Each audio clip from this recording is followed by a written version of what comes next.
dalam dua, yaitu kodrat alam dan kodrat cabang. Jadi kalau pendidikan yang berdasarkan kodrat alam itu biasanya berdasarkan daripada faktor lingkungan yang ada di sekitarnya. Jadi bagaimana cara hidup, pola pikir anak-anak yang berada di lingkungannya itu akan mempengaruhi juga bagaimana cara dia berpikir, bagaimana cara dia bertingkah laku. Ketika si anak didik atau si peserta didik berada di lingkungan yang memang norma dan etikanya sangat baik di dalam kehidupan pergaulan sehari-harinya, mereka bergaul dengan masyarakat yang memang mempunyai martabat atau akhlak yang baik, maka mereka otomatis akan beradaptasi dengan hal tersebut dan otomatis pola pikir anak-anak tersebut akan menumbuhkan akhlak yang baik. Dan sebaliknya, apabila mereka berada di lingkungan yang kurang baik, contohnya lingkungan tersebut masyarakatnya lebih sering mengucapkan kata-kata yang tidak pantas, maka mereka juga akan meniru itu Bapak Ibu. Jadi pendidikan itu bisa juga dipengaruhi oleh kodrat alam. Kemudian kodrat alam ini juga, pendidikan yang berdasarkan kodrat alam ini juga bisa dipengaruhi oleh apa yang dilakukan oleh masyarakat di sekitarnya. Contohnya apabila si anak tersebut tinggal di daerah yang memang pada umumnya adalah masyarakat yang kehidupannya dari bertani, maka memang mereka akan dipengaruhi oleh kodrat tersebut. Dan apabila mereka tinggal di sekitar pantai atau di daerah pesisir, maka mereka juga akan terpengaruh dengan kodrat tersebut. Nah, yang kedua adalah kodrat zaman. Nah, kita tidak boleh atau tidak dapat memungkiri Bapak Ibu bahwasanya kodrat zaman ini sangat mempengaruhi peserta didik. Di mana pada zaman sekarang anak-anak itu sangat dipengaruhi oleh teknologi yang memang sudah sangat canggih, teknologi yang sudah sangat maju. Di mana pada saat ini anak-anak itu lebih tertarik menggunakan yang namanya gadget, iya kan Bapak Ibu? Bahkan di rumah pun kadang-kadang itu gadget itu menjadi kebutuhan pokok mereka, sehingga kadang-kadang ketika bersosial dengan keluarga kita jadi kurang bersosial. Contohnya ketika kita duduk bersama dengan anak-anak, ketika kita menggunakan gadget tersebut, ya mereka juga jadi kurang peduli dengan apa yang kita katakan. Contohnya kita panggil namanya, mereka bahkan duduk tidak mendengar, atau bahkan mendengar tetapi kurang memperhatikan. Nah, itu adalah kodrat zaman dan itu tidak bisa kita hilangkan dan itu tidak bisa kita hindari ya Bapak Ibu. Jadi sama seperti juga di dunia pendidikan, bahwasanya memang perkembangan teknologi itu sangat mempengaruhi pola pikir dan cara anak-anak untuk menerima kita. Nah, untuk itu bagaimana kita menyikapi itu? Nah, kita harus bisa ya untuk mengimbangi mereka dalam hal penggunaan teknologi, dan juga bagaimana kita untuk menyarankan mereka dalam penggunaan teknologi itu supaya bisa memfilter mana yang layak dipakai atau yang tidak layak dipakai. Tetapi yang mau saya sampaikan bahwasanya kodrat zaman itu tidak bisa kita hilangkan, atau perkembangan teknologi itu tidak bisa kita hindari dari anak-anak. Tapi kita harus bisa mengajari mereka bagaimana caranya untuk menggunakan sebaik mungkin. Nah, di sini selanjutnya adalah bagaimana budaya positif itu bisa berperan dalam dunia pendidikan. Di sini disampaikan bahwa budaya positif di sekolah yaitu nilai dan kebiasaan di sekolah yang berpihak kepada murid agar mereka dapat berkembang menjadi pribadi yang kritis, penuh hormat dan tanggung jawab sesuai dengan profil pelajar Pancasila. Nah, budaya positif atau nilai dan kebiasaan di sekolah yang berpihak kepada peserta didik. Nah, Bapak Ibu, kalau sebelumnya sistem pendidikan di sekolah kita biasanya itu pendidikan itu berpusat kepada guru, di mana apa yang disampaikan oleh guru itulah yang ditelaah dan diterima oleh siswa atau peserta didik. Nah, dalam hal ini kita diajarkan juga atau kita dituntut bagaimana supaya tenaga pendidik itu berpihak kepada peserta didik, di mana pada saat ini bahwa pendidikan itu harus berpusat kepada peserta didik, Bapak Ibu. Jadi artinya kita tidak boleh lagi otoriter, bahwasanya apa yang kita sampaikan itu itulah yang benar, dan peserta didik hanya bisa menerima dengan berat hati atau mungkin dengan legowo atau ya pasrah. Tapi dalam hal ini pendidikan itu harus berpusat kepada peserta didik, di mana mereka itu harus bebas untuk menyampaikan aspirasinya, bebas untuk menyampaikan pendapatnya, dan mereka juga harus bebas dalam pembelajaran, harus merdeka dalam pembelajaran. Nah, tugas kita sebagai tenaga pendidik apa? Yaitu memfasilitasi mereka, membimbing mereka, menuntun mereka, supaya mereka bisa mencari jati dirinya, supaya mereka bisa mengasah bakatnya, supaya mereka juga bisa mengembangkan minat dan bakatnya baik secara akademik maupun non akademik. Kemudian di sini Bapak Ibu ada tujuh konsep utama budaya positif. Ini yang perlu harus kita ingat dan harus kita pahami. 7 konsep utama budaya positif itu, yang pertama adalah perubahan paradigma belajar. Yang pertama adalah perubahan paradigma belajar, kemudian ada disiplin positif, kemudian yang ketiga ada kebutuhan dasar manusia, yang keempat adalah motivasi perilaku manusia, dan yang kelima adalah restitusi atau posisi kontrol guru, yang keenam keyakinan kelas, dan yang ketujuh adalah segitiga restitusi. Seperti apa ini? Ketujuh konsep utama budaya positif. Mari kita lihat Bapak Ibu. Yang pertama adalah perubahan paradigma belajar. Perubahan paradigma belajar.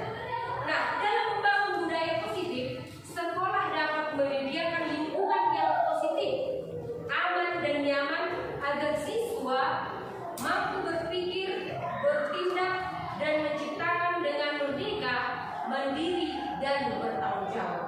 Nah, di sekolah kita ini sudah mulai dilakukan.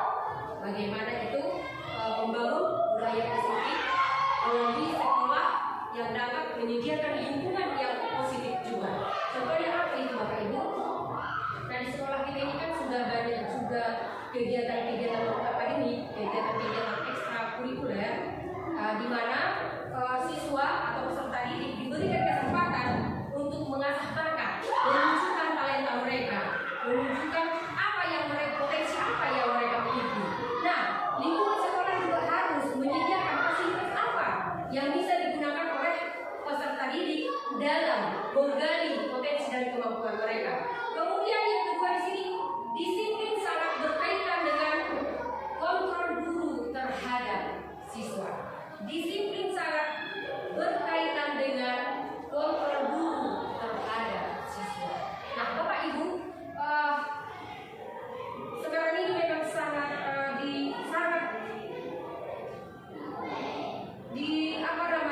sangat dimandangkan bagaimana kita supaya menerapkan disiplin positif kepada peserta didik. Nah, ini juga tidak hanya berlaku kepada para peserta didik ya Bapak Ibu. Disiplin positif juga berlaku untuk kita, karena kita adalah sebagai teladan.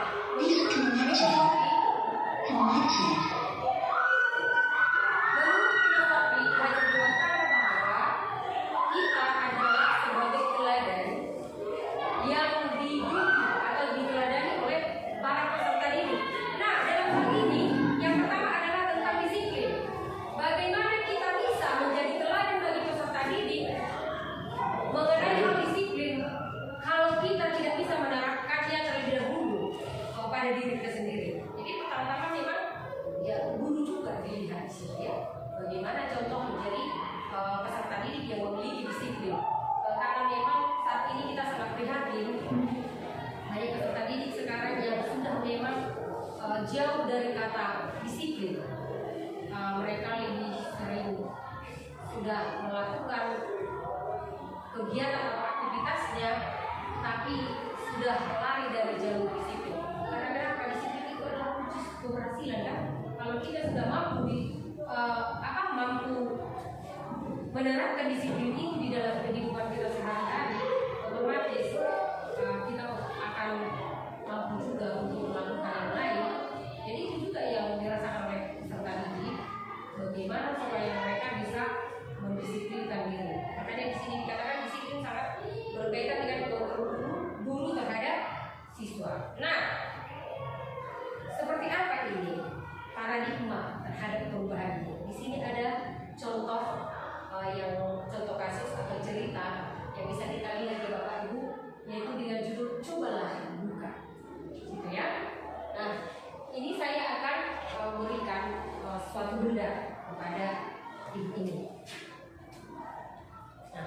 dalam hal ini si B atau ibu ini akan penasaran dengan apa yang ada di dalam genggaman ibu ini. Nah, untuk itu, untuk membuka apa yang ada di dalam genggaman tangan si ibu ini, bagaimana cara ibu ini untuk merayu atau membujuk ibu ini supaya dia mau membuka apa yang ada di kepala tangannya. Silahkan ibu. Tapi sebelumnya saya baca dulu ya. Anda adalah A. Tugas Anda adalah mengepalkan salah satu tangan Anda. Nah, ibu ini sudah mengepalkan ya, Bapak Ibu. Coba Anda bayangkan bahwa Anda menyimpan sesuatu yang sangat berharga di dalam kepala tangan Anda. Anda perlu menjaga benda tersebut sekuat tenaga. Karena begitu pentingnya untuk kehidupan Anda. Jadi dia bertahan ya untuk mengepal. Kemudian tugas si B, tugas ibu ini adalah mencoba dengan segala cara untuk membuka kepala tangan tersebut supaya dengan cara ya, kepala tangan dengan cara apakah dia harus membujuk atau apakah dia harus menghardik atau apakah dia harus mengintimidasi atau memarahi atau bahkan menggoda, menggelitik, bahkan menawari uang, sejumlah uang agar ibu ini bersedia membuka kepala tangan tersebut. Nah, begitu. Silahkan masuk. Boleh saya lihat apa yang ada di tangan kanan ibu? Tidak bisa. Masa nggak bisa bu? Tapi ini kan teman. Hal yang paling penting dalam hidup. Sebentar saja. Boleh saya lihat? Tidak bisa. Atau gini bu, nanti kita akan bahas untuk dari sini. Tetap tidak bisa. Ini sangat terbaik. Sebentar saja, hanya saya saja punya tahu. Tidak bisa. Ayo bu, boleh saya minta bu? Kemarin ibu minta sesuatu sama saya kasih. Itu beda. Minta yang lain. Ayo bu. Atau gini bu, saya kasih penawaran. Saya kasih penawaran ibu ya. Nanti kan ibu kan besok mau ke Solo. Ya, teman ibu kan. Kemarin ibu ada janji. Biar ibu saya temani. Enggak tahu ah. Enggak apa-apa lagi. Jadi siapa yang temani ibu? Enggak apa-apa lagi demi ini. Benar bu. Ya. Tapi besok ibu gak ada punya Tidak mau saya. Bismillah bu. Sabar saja. Ayo bu. Sebentar saja.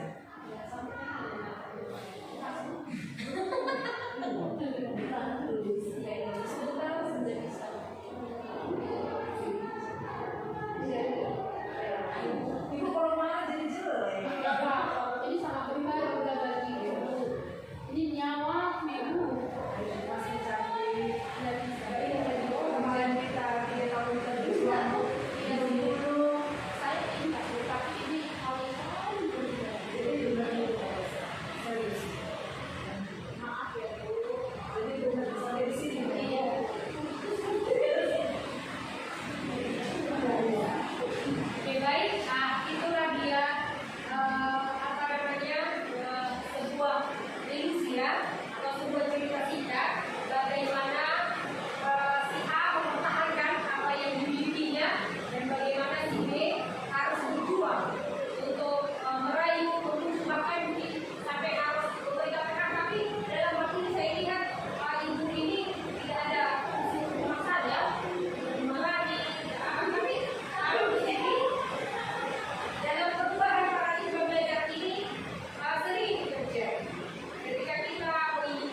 kita mempelajari atau memahami tentang disiplin itu positif, ini pasti akan terjadi perubahan pada kita.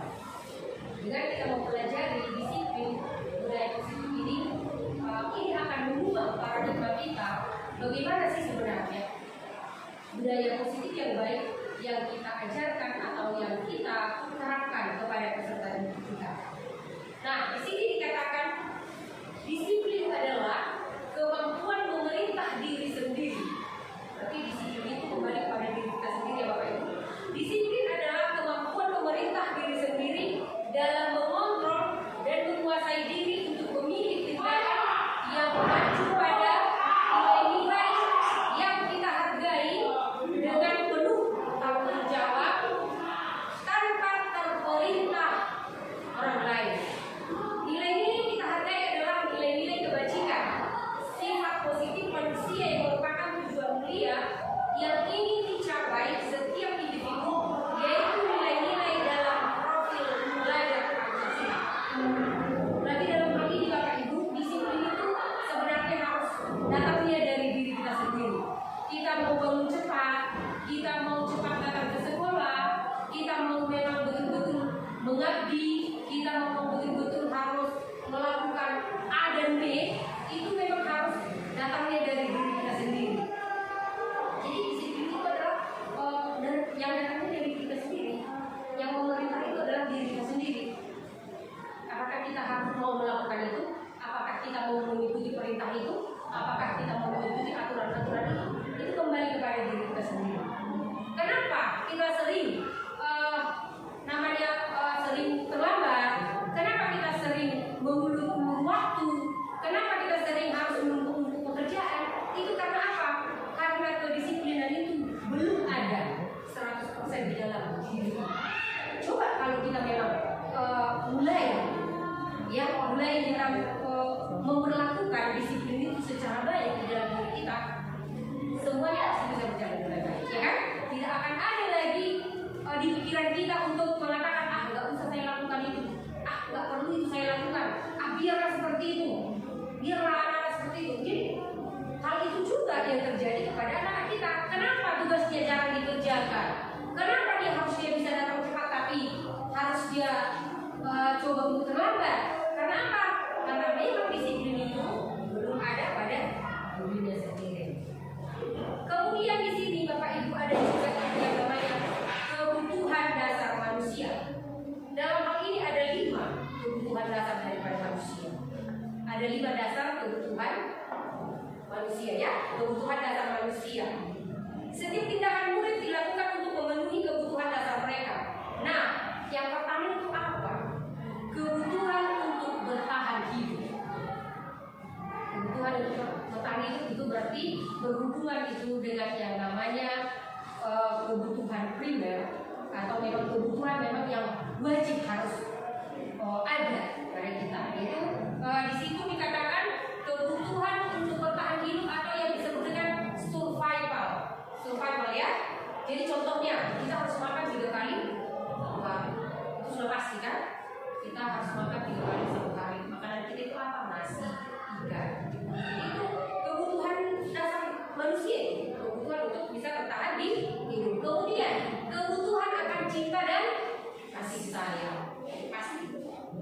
Semua manusia pasti butuh, termasuk peserta didik kita juga butuh cinta dan kasih sayang. Kemudian kebutuhan akan kebebasan. Siapa sih yang tak butuh kebebasan?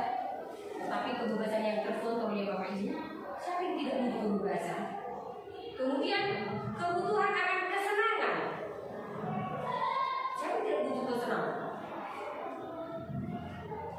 Saya senang bergadget, saya senang main ini, itu kan kesenangan ya. Dan kalau misalnya kesenangan kita itu ya jangan sampai ditekan atau jangan sampai tidak diperbolehkan, tetapi kesenangan yang terkontrol ya. Kemudian ada kekuasaan atau power. Semua orang pasti memiliki kekuasaan, menginginkan kekuasaan. Kekuasaan itu seperti apa? Ya kan? Jadi ada 5 di sini kebutuhan dasar manusia, yaitu kebutuhan untuk bertahan hidup, kebutuhan akan cinta dan kasih sayang, kebebasan, kesenangan dan kekuasaan. Seperti apa?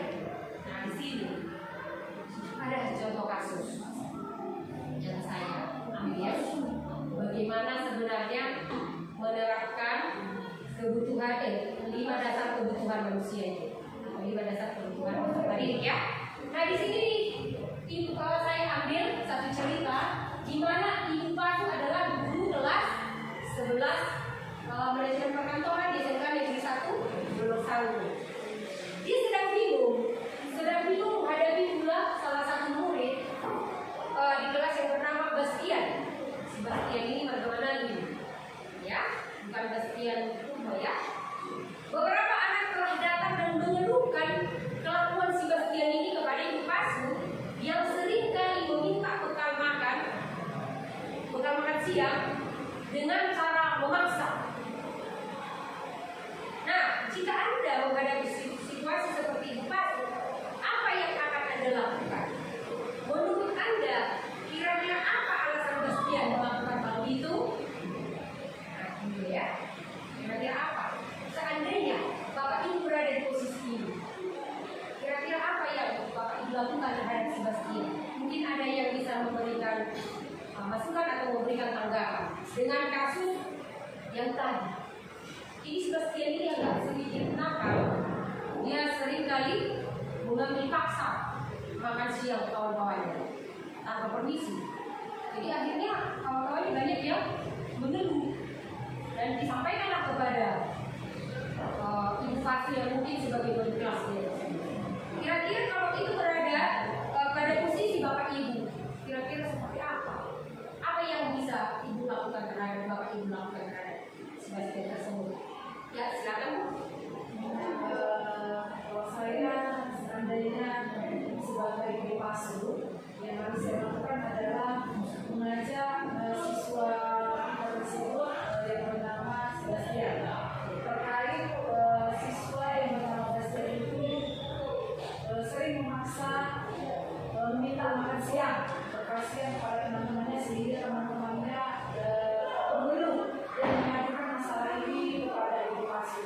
Mungkin Bu, yang harus saya cari tahu yang pertama sekali adalah saya pertama mengajarkan cara kepada si Bastian, menanyakan apakah si Bastian tidak mungkin tidak membawa bekal siang, atau mungkin dia memang sengaja mengganggu teman-temannya. Itu kira-kira dari saya. Ya, terima kasih. Mungkin ada lagi dari yang lain. Ada lagi. Kalau bisa menanggapi, oke baik. Terima kasih terhadap tanggapan yang disampaikan. Nah, dalam konteks penerapan disiplin positif, Ibu Pasu sebaiknya mencari tahu alasan Bastian melakukan tindakan tersebut agar mengetahui kebutuhan mana yang sedang berusaha dipenuhi oleh si Bastian. Nah, kembali kita ke 5 kebutuhan dasar manusia tersebut tadi ya. 5 kebutuhan dasar daripada pendidikan peserta didik. Nah, kita cocokkan dengan kasus yang dialami oleh Ibu Pasu, maka bisa disimpulkan bahwa yang pertama si Bastian itu lapar, gitu ya. Bastian lapar dan orang tuanya tidak menitipkan atau tidak membawakannya bekal makan siang, itu pasti. Jadi di situ dia apa? Belum terpenuhi dari 5 kebutuhan dasarnya, yaitu pemenuhan kebutuhan hidup. Nah, yang kedua, teman Bastian jadi memperhatikan Bastian. Dia kan jadi bahan perhatian. Ini si Bastian ini kenapa ini?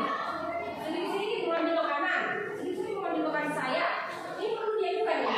Jadi di situ teman Bastian itu menjadi lebih memperhatikan. Kenapa sih sebenarnya dengan si Bastian ini?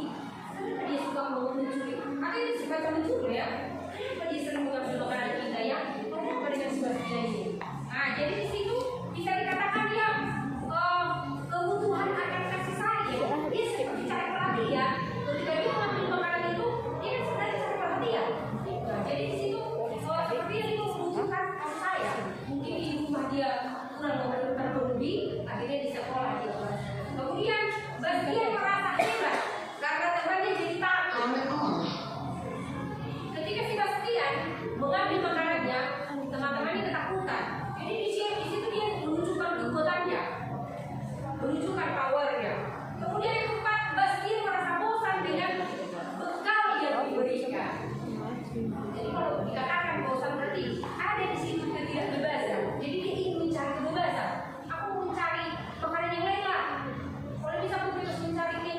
jangan ini aja. Tapi dia berontak di dalam hatinya, tapi dia melakukannya dengan cara seperti itu. Artinya mengambil paksa makanan orang lain yang mungkin berbeda dari makanan yang selalu dia bawa atau yang selalu dibuat oleh orang tuanya. Kemudian pas dia hanya iseng dan dia menikmati ekspresi wajah temannya. Jadi artinya ketika temannya itu sedang marah, ketika teman-temannya itu kesal, dia menjadi senang. Oh, akhirnya kamu bisa bikin kesal. Dia senang dengan apa yang dirasakan oleh kawannya. Jadi inilah 5 kebutuhan dasar peserta didik yang harus kita pahami ya Bapak Ibu. Ya. Selanjutnya,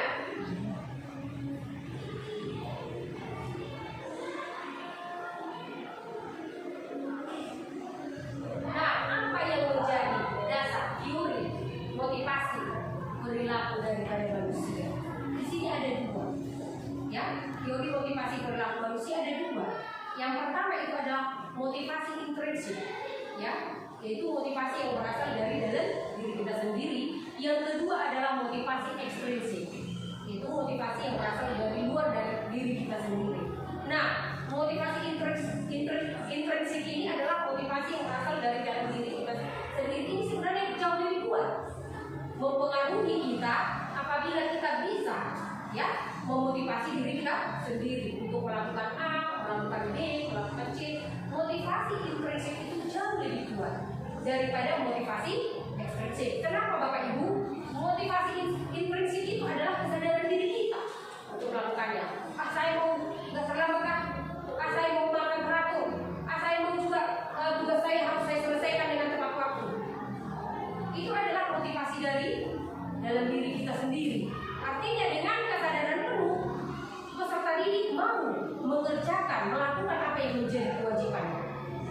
Nah, sedangkan kalau motivasi ekstrinsik itu motivasi yang berasal dari luar dirinya sendiri, apakah dari orang tua, apakah dari peserta, dari guru, apakah dari teman-teman.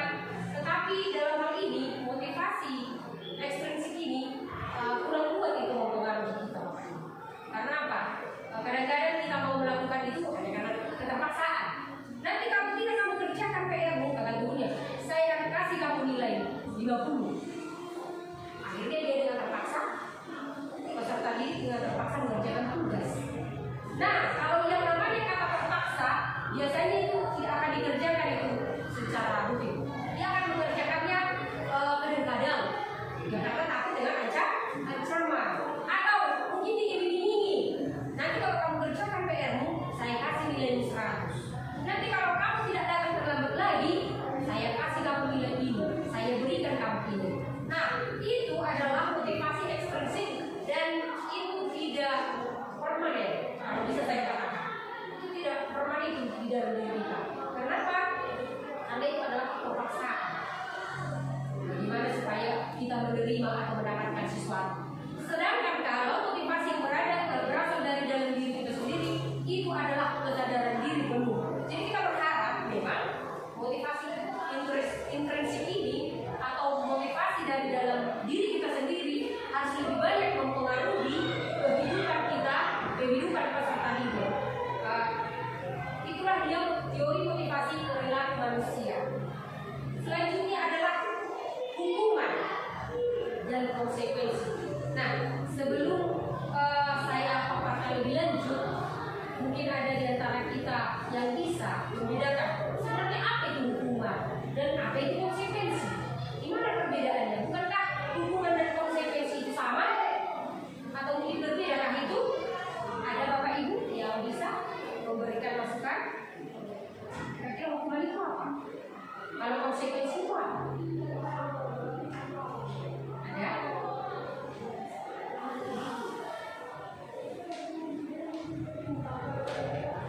Kira-kira apa itu hukuman atau konsekuensi?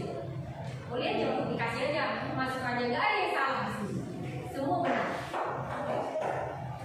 Kalau boleh sedikit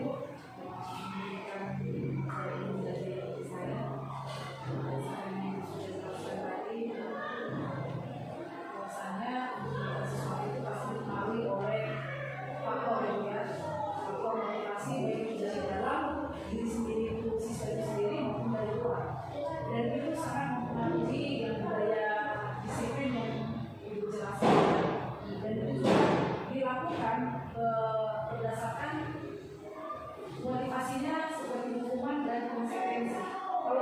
biasanya itu kan bukan dia bersifat sanksi dia hukuman, ada sanksinya.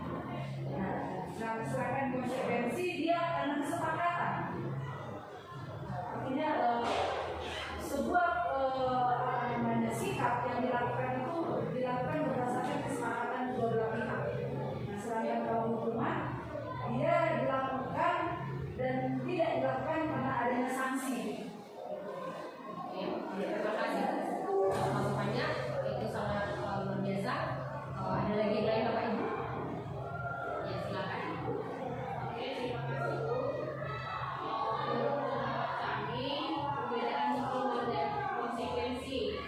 Nah, kalau hukuman itu tindakan yang dilakukan dengan tujuan untuk menghentikan perilaku si siswa supaya jangan terulang lagi.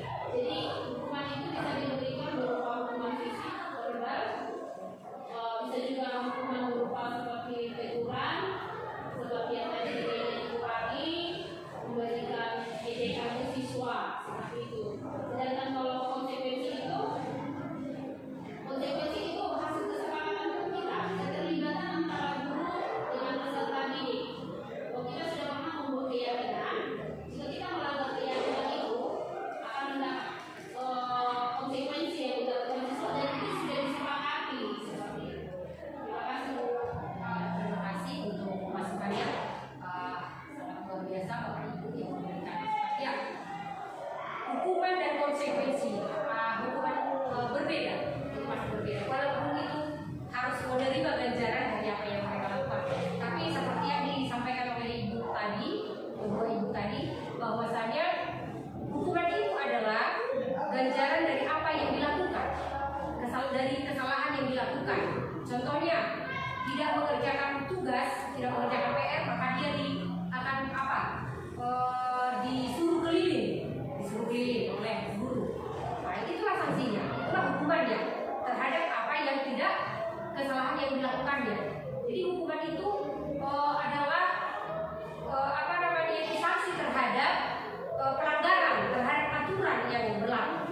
Nah, seperti yang saya bilang tadi, contohnya terlambat datang ke sekolah, biasanya itu dihukum dengan cara berdiri, tidak boleh duduk ke dalam barisan, atau mungkin membersihkan sampah-sampah yang ada di lingkungan sekolah.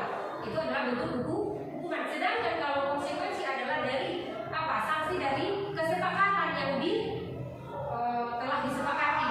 Nah, seperti di kelas kita masing-masing sudah diketahui Bapak Ibu kesepakatan kelas. Nah, di dalam kesepakatan kelas itu jika ada yang ribut, dan seperti itu ya, tidak boleh ribut. Nah, konsekuensinya kalau ribut seperti apa? Gitu ya. Atau ada ini teh, ini yang ditumpahkan secara tidak sengaja, ya kan? Secara tidak sengaja sebenarnya, ataupun secara sengaja. Konsekuensinya apa? Maka dia akan membersihkan atau mengelilingkan apa yang dilakukan. Jadi di sini saya beri contoh ya. Ada beberapa contoh mana dia yang menjadi hukuman dan mana dia yang menjadi konsekuensi. Nah, di situ yang pertama, mencatat 100 kali di dalam buku kalimat, saya tidak akan terlambat lagi karena terlambat ke sekolah. Itu adalah hukuman. Sedangkan contoh konsekuensi di situ menggantikan kertas teman yang telah dicoret-coret. Ketika ada peserta didik yang mungkin sedikit nakal, dia dicoretin buku kawannya, konsekuensinya apa? Dia harus ganti dengan buku yang baru. Seperti itu ya Bu. Banyak lagi di situ contohnya, yang mana contoh-contoh hubungan dan mana contoh yang menjadi konsekuensi ya. Selanjutnya, nah di sini ada ikut di situ perbedaan antara hukuman dan konsekuensi. Kalau dia hukuman, sesuatu yang menyakitkan harus terjadi. Sedangkan konsekuensi adalah sesuatu harus terjadi, membuat anak sakit, itu hukuman. Mungkin secara fisik ya, membuat anak sakit untuk jangka waktu yang lama.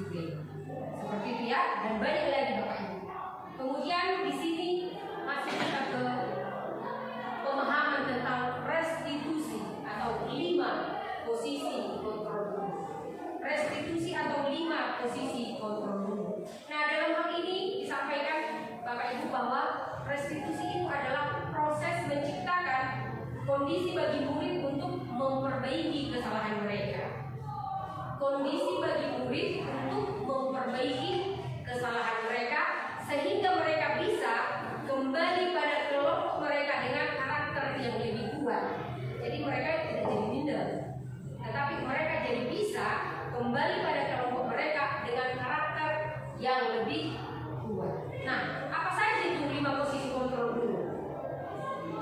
Di sini ada 5 ya Bu, Bapak Ibu. Ada 5 posisi kontrol guru. Yang pertama adalah guru sebagai penghukum. Guru sebagai penghukum. Yang kedua adalah guru sebagai pembuat rasa bersalah. Yang ketiga adalah guru sebagai teman. Yang keempat, guru sebagai pemantau. Sedangkan yang kelima adalah guru sebagai manajer. Nah, bisa kita lihat di sini. Nah, seperti apa itu posisi kontrol guru sebagai penghukum?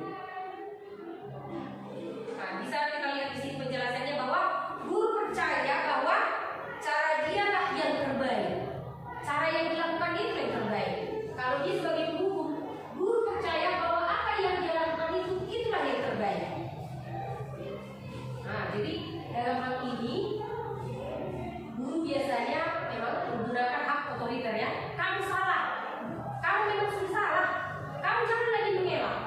Memang kamu yang melakukannya, tanpa memberikan kesempatan kepada peserta didik untuk membela diri. Seperti itu ya. Kemudian guru menggunakan hukuman fisik maupun verbal. Nah, kalau ini mungkin Bapak Ibu kita sebagai guru pasti sudah pernah melakukannya ya kan? Atau memang ada yang tidak pernah melakukan ini? Pasti semua ya. Menggunakan hukuman apakah mencuri ataukah guru pasti dipukul. Iya benar. Kemudian di sini kata-kata yang sering ini, kamu salah terus menjas, ya kan? Menjas dalam pihak ini, kamu salah terus. Selalu pasti kamu yang terakhir. Makanya patuhi peraturan itu, jangan nakal, jangan badar. Seperti itu ya. Kalau posisi guru sebagai penghukum. Kemudian bagaimana kalau posisi guru itu sebagai pembuat rasa bersalah? Nah, di sini bisa kita lihat Bapak Ibu, bagaimana posisi kontrol guru sebagai pembuat rasa bersalah. Guru menggunakan intonasi yang lebih rendah, yang lebih lembut, atau mungkin kehendak untuk membuat situasi yang tidak nyaman. Ayo anak, kerjakanlah tugasmu, cepatlah datang, atau bantulah ibu supaya ibu selesai. Nanti ibu ditegur loh kalau kamu terlalu ribut. Nah, itu bahasa yang digunakan ketika guru berada di posisi membuat rasa bersalah. Kemudian di sini juga guru menggunakan kalimat yang agar murid merasa bersalah atau kasihan kepada guru. Contohnya itu tadi, ibu sangat kecewa kepada kamu. Berapa kali ya Bapak harus memberitahu kamu dengan intonasi yang memang sedikit melembut. Ayo nak. Bagaimana Bapak Ibu? Apakah ini sudah kita terapkan di kelas kita masing-masing? Ya. Kemudian posisi kontrol yang ketiga adalah sebagai teman. Bagaimana kita posisi kita sebagai guru sekaligus menjadi teman bagi peserta didik? Apa yang dilakukan? Guru menggunakan kalimat persuasif dan intonasi dari suara ramah untuk mengontrol murid. Guru menggunakan humor dan mempunyai hubungan baik dengan murid. Nah, seperti contoh ini, ayo belajarlah demi Bapak. Ya sudah, kali ini tidak apa-apa, ibu maafkan. Itulah sebagai kalau posisi kontrol sebagai teman. Kemudian selanjutnya posisi kontrol sebagai pemantau. Nah, dalam hal ini guru selalu mengawasi murid dan bertindak sesuai pada peraturan sekolah dan konsekuensi. Menggunakan data, catatan dan perhitungan. Seringkali kita bagaimana memantau keadaan peserta didik? Contohnya dengan daftar hadir ya. Nah, saya perhatikan kamu itu sudah berapa kali tidak hadir. Nah, seperti itu ya kalau memantau dari data-data yang ibu lihat, kamu sudah tidak hadir berapa ini? Kamu tidak masuk di mata pelajaran ini. Itu adalah bahwa guru sebagai pemantau ya. Dalam hal ini mungkin wali kelas ini yang bisa melakukan ini. Ada laporan sama saya, kamu sudah berapa kali, kamu sudah sekian kali, seperti itu ya. Kemudian di sini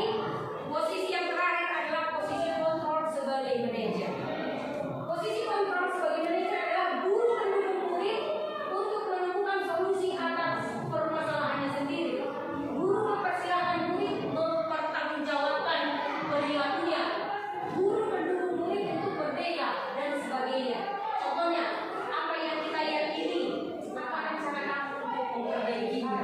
Nah, dari kelima posisi kontrol ini Bapak Ibu, sebaiknya memang kita berada di posisi kontrol yang terbaik sebagai manajer. Artinya kita mampu mengawasi, kita mampu mengendalikan, kita juga mampu memberikan solusi terhadap permasalahan peserta didik. Seperti itu ya.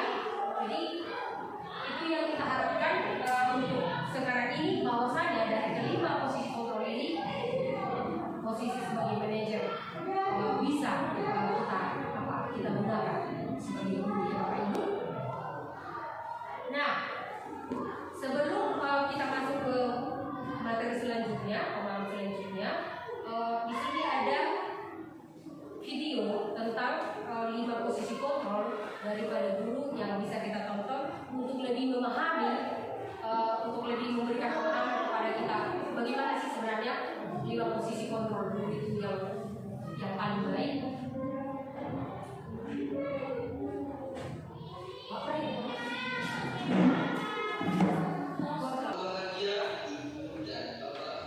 Pak Franky ya. Dalam penerapan disiplin positif restitusi, salah satu program yang dikembangkan adalah 5 posisi kontrol. 5 posisi kontrol dalam restitusi adalah proses perjalanan seorang pendidik agar dapat mengenali. Pada video kali ini, kita akan membahas tentang 5 posisi kontrol yang dikembangkan oleh Daniel Goleman dan contoh penerapan.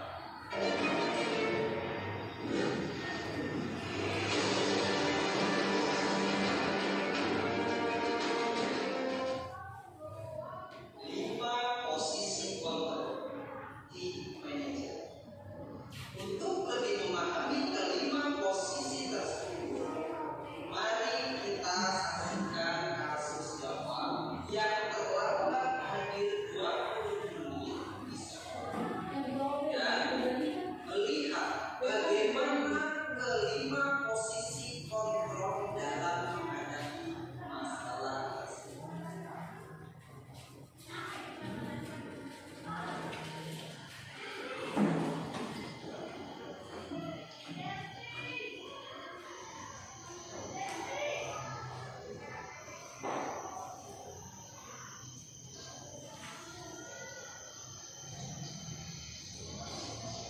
Siapa?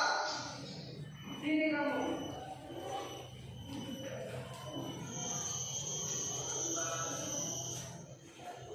Kamu selalu terlambat. Hampir tiap pagi kamu pasti selalu terlambat.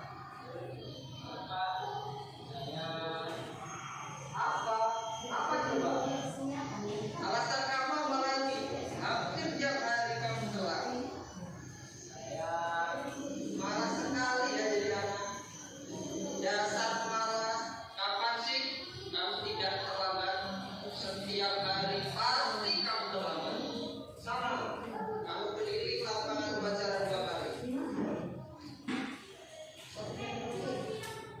Posisi pembuku biasanya berbicara dengan nada tinggi, mengerti, menunjuk-nunjuk, menyakiti dan hukuman bisa berupa fisik maupun psikis. Ibu dan bapak guru hebat, dampak yang terjadi pada murid ketika guru berada pada posisi pembuku adalah murid akan cenderung memberontak, bahkan menyimpan dendam.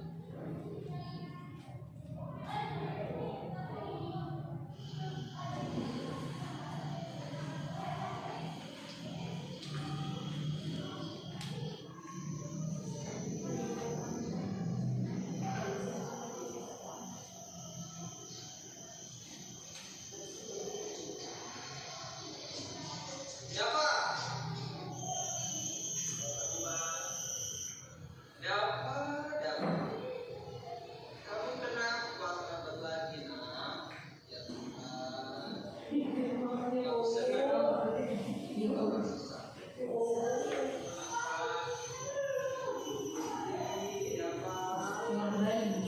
Ayah, kalau tadi itu parah.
tentang jam berapa kita harus masuk sekolah. Kita harus di sekolah jam 7, Pak. Ya betul. Sekarang sudah jam 7:20. Ya Pak, sudah tahu konsekuensinya kan? Jika terlambat hadir. Jadi nanti kamu jam 9:30 pas istirahat, kamu harus tinggal di kelas. Kerjakan tugas-tugas tambahan untuk ketertinggalan kamu ya. Baik, Pak. Posisi pemantau mengandalkan perhitungan atau data untuk mengontrol murid. Guru mengarahkan murid berdasarkan peraturan dan konsekuensi. Seorang pemantau menunjukkan bahasa tubuh dan ekspresi wajah yang datar dan cenderung formal.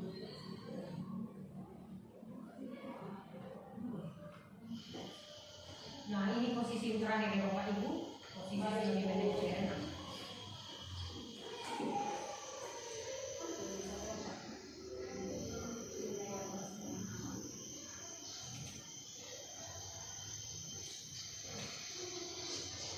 Siapa?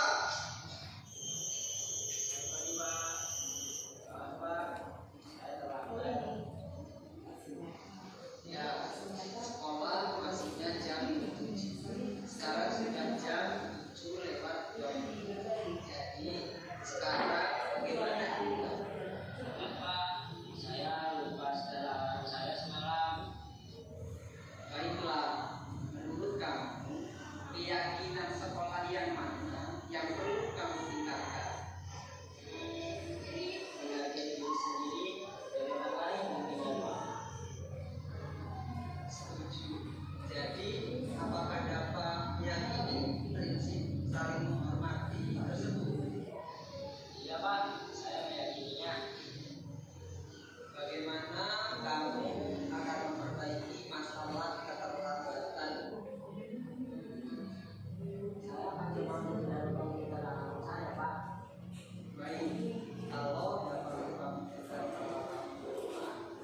ada orang yang kira-kira bisa mengingatkan tidak? Ada Pak, mama saya. Ada lagi selain kamu?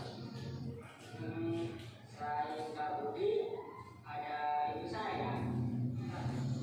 Baik, jadi yang mengingatkan dapat adalah Kak Budi dan ibu kamu ya. Kira-kira kapan kamu akan memulainya? Setelah sekolah akan segera saya lakukan. Baik, jadi dapat akan setel alarm untuk bangun besok pagi. Dan akan diingatkan oleh kakak dan bunda siapa ya. Ada lagi yang mungkin perlu dilakukan dapat agar tidak terlambat memulai. Ya, Pak. Baik dapat. Terima kasih untuk kerjasama kamu. Sekarang kamu kembali ke kelas. Baik Pak, terima kasih.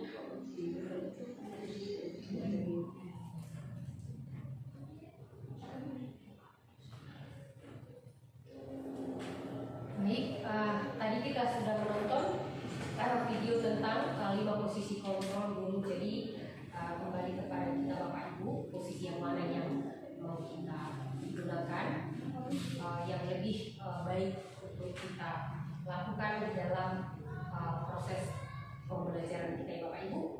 Nah, kita masuk ke dalam materi keyakinan kelas. Setelah kita mempelajari,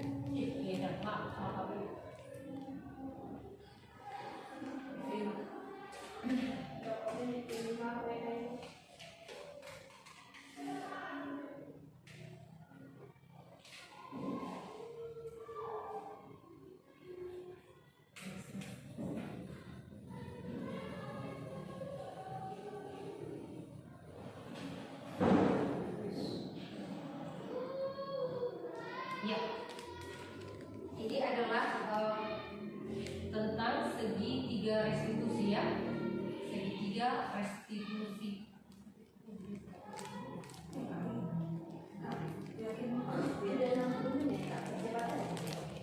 Nah, dari situ dapat kita simpulkan keyakinan kelas yang mana yang akan kita pakai. Yang pertama, keyakinan kelas itu apa sih sebenarnya?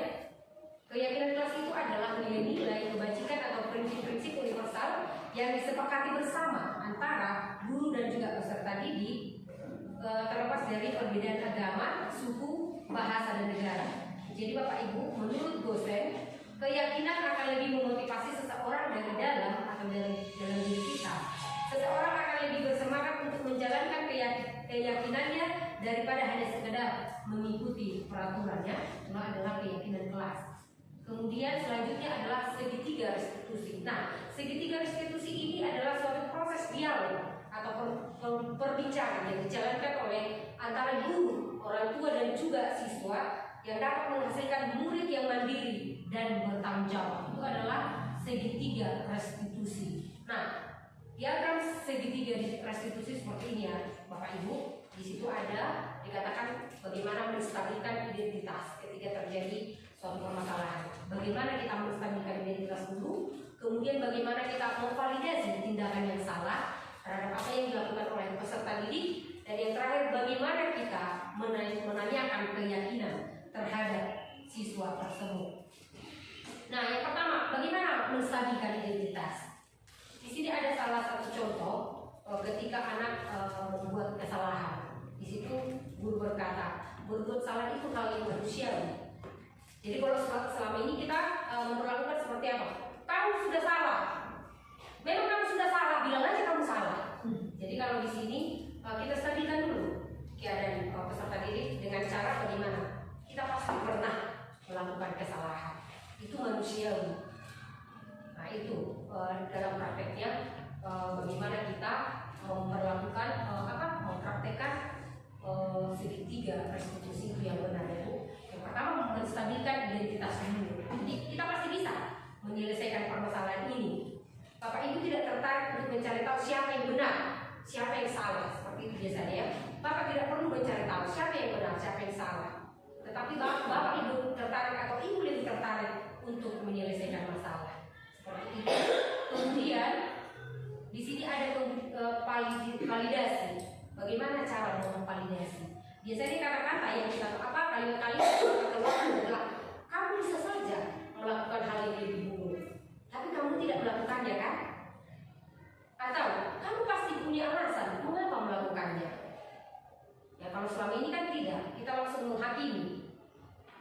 Jadi kalau di sini kita harus validasi apa yang penting bagi kamu ketika kamu melakukan itu. Nah, kemudian yang selanjutnya adalah menanyakan keyakinan. Di sini kalimat-kalimat yang kita ucapkan terhadap peserta didik itu apa? Apa nilai yang kita percaya di kelas? Kesepakatan apa yang sudah kita buat di dalam kelas? Dan keyakinan mana yang sudah kamu langgar?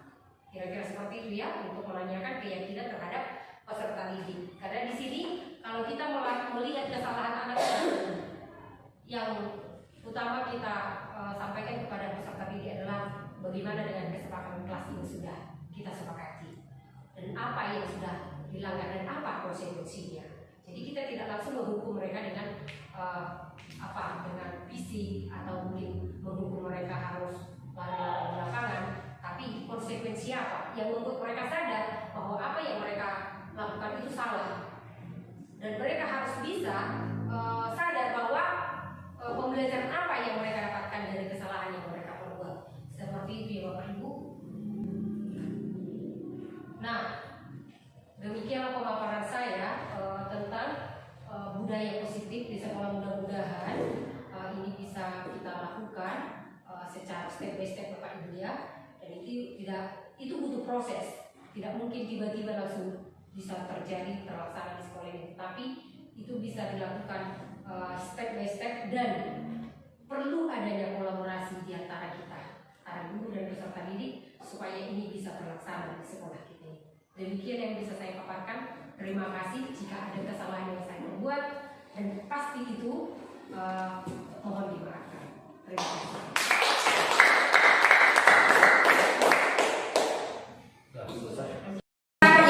saya paparkan dari hasil pemaparan yang saya sampaikan ini, mungkin di antara Bapak Ibu ada yang memberikan umpan balik atau memberikan tanggapan. Untuk itu saya persilahkan.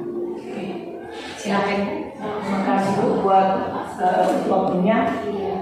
Saya di sini tidak bertanya, saya bukan bertanya, saya juga tidak berkomentar atau mengkritisi, saya hanya memberikan apresiasi Bu.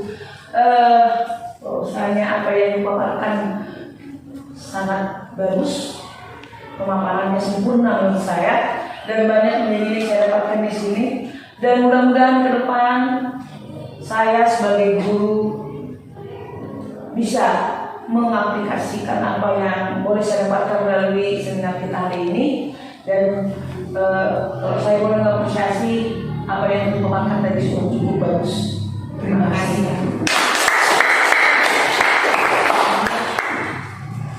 Mungkin ada lagi yang memberikan tanggapan yang lain. Mungkin dari Bapak Ibu. Terima kasih Bu atas waktu yang sudah diberikan. Dari tadi pemaparan yang disampaikan sudah cukup baik sehingga saya sebagai guru juga bisa mempraktikkan kepada kelas ruangan siswa saya juga. Untuk saya ucapkan terima kasih kepada Ibu. Semangat. Baik, terima kasih atas umpan balik dan tanggapan yang telah diberikan kepada saya. Adalah tanggapan yang positif. Tadi yang dikatakan luar biasa, tapi menurut saya itu masih jauh dari sempurna. Tapi terima kasih Bapak Ibu sudah bertahan di sini. Nah, untuk itu saya tutup pemaparan saya hari ini. Mudah-mudahan ini bisa kita lakukan bersama. Kalau ada sumur di ladang, kita melempar lagi. Jika ada umur yang panjang, kita pasti berkolaborasi di semua.